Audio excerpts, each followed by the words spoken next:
अस्सलामुअलैकुम वरहमतुल्लाहि वबरकातुहू। मोहतरम नाज़रीन, उम्मीद है आप खैरियत से होंगे। अल्लाह पाक तमाम उम्मत मोहम्मदिया पर अपनी रहमत फरमाए।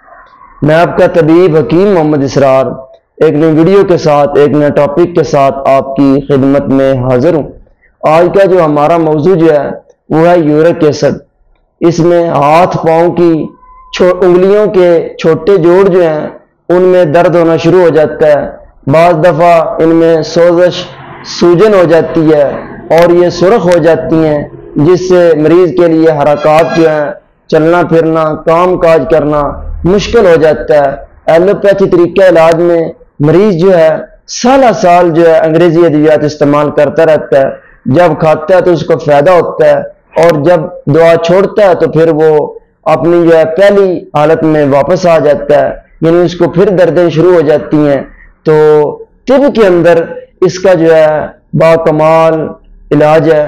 तो असल में इसमें मरीज जो है वो बादी अग़ज़िया कसरत से इस्तेमाल करता है। मिसाल के तौर पर आलू, बैंगन, पालक, टमाटर और गोभी, अचार का ज़्यादा इस्तेमाल करना, फास्ट फूड का कसरत से इस्तेमाल करना, बर्गर, पिज़्ज़ा, शवारमा और कोल्ड ड्रिंक्स का कसरत से इस्तेमाल करते रहने से ये जो है मसला लाइक हो जाता है। तो यूरिक एसिड के इलाज के लिए हमारा जो नुस्खा है वो सुन लें, इसको बनाएं, इस्तेमाल करें। इंशाअल्लाह व ताला चंद हफ्तों के अंदर अंदर हमेशा के लिए आप जो है शफायाब हो जाएंगे, दर्दें दूर हो जाएंगी, सोजश खत्म हो जाएगी और जोड़ों की दर्दें जो हैं ये भी हमेशा के लिए ठीक हो जाएंगी। नुस्खा सुने। सुरंजा शीरी, असगामी नगोरी, सुंड, अजवैन खुरासानी, नबात सफ़ेद, तमाम चीज़ें जो हैं हम वज़न लेकर बारीक पीस कर सफूफ तैयार कर लें। 1 से 2 माशा सुबह शाम जो है नीम गर्म दूध के साथ इस्तेमाल करें।